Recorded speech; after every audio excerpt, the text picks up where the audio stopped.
আসসালামু আলাইকুম রহমতুল্লাহ। সুপ্রিয় দর্শক, আশা করি আপনারা সকলে ভালো আছেন, সুস্থ আছেন। ভিডিওর টাইটেল দেখে আর ভিডিওর কার্যক্রম দেখে আপনারা বুঝতে পারছেন যে আজকে আমি কোন বিষয় নিয়ে আলোচনা করব। আজকে মুরগির সবচেয়ে গুরুত্বপূর্ণ একটি ভ্যাকসিন নিয়ে আলোচনা করব।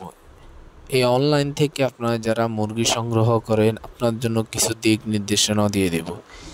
সাধারণত আমরা যখন অনলাইন থেকে মুরগিগুলো ক্রয় করি বিভিন্ন খামার থেকে, তখন খামারিরা বা আমি আমি আমার কথা বলতেছি ভাই, বলতেছি যে সব ভ্যাকসিন সম্পূর্ণ করে দিলাম। এরকম অধিকাংশ প্রান্তিক খামারিরা ক্ষতির সম্মুখীন হয় এই কারণে যে সম্পূর্ণ ভ্যাকসিন দেওয়া থাকে না।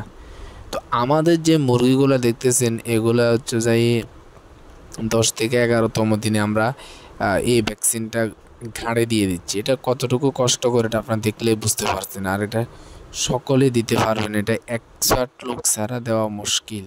তো দেখতেছেন এখানে অনেকগুলো মুরগি, 4,000 পিসের মতো আমাদের মুরগি আছে। আর ওই ভ্যাকসিন আমরা একটা ভ্যাকসিন 2,000 মুরগিকে দেওয়া যায়। 2,000 মুরগির জন্য আমরা যে ভ্যাকসিনটা আনলাম ওটার দাম পাই 5,000 টাকার মতো। দুইটা ভ্যাকসিনের দাম পাই 10,000 টাকা।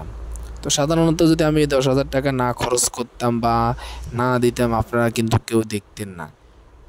আল্লাহর উপর বিশ্বাস রেখে, আপনাদের উপর আস্থা আছে বিদায় আপনারা আমার থেকে মুরগি নেন বিদায় আমি সব সময় চেষ্টা করি মুরগিগুলোর ভ্যাকসিন সম্পূর্ণ করে দেওয়ার জন্য।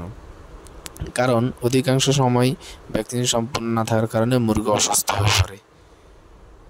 যাই হোক, ভিডিওটি দেখে আপনারা বুঝতে পারতেছেন এটা মুরগির বয়স যখন 10 থেকে 12 দিন থাকে এটা মূলত ঘাড়ে দিতে হয়। আর এই ভ্যাকসিনটার নাম হচ্ছে এনডি বা রানীক্ষেত, অর্থাৎ রানীক্ষেত রোগ যে কারণে হয় যেন না হয় সেজন্য এই ভ্যাকসিনটা দেওয়া হয়।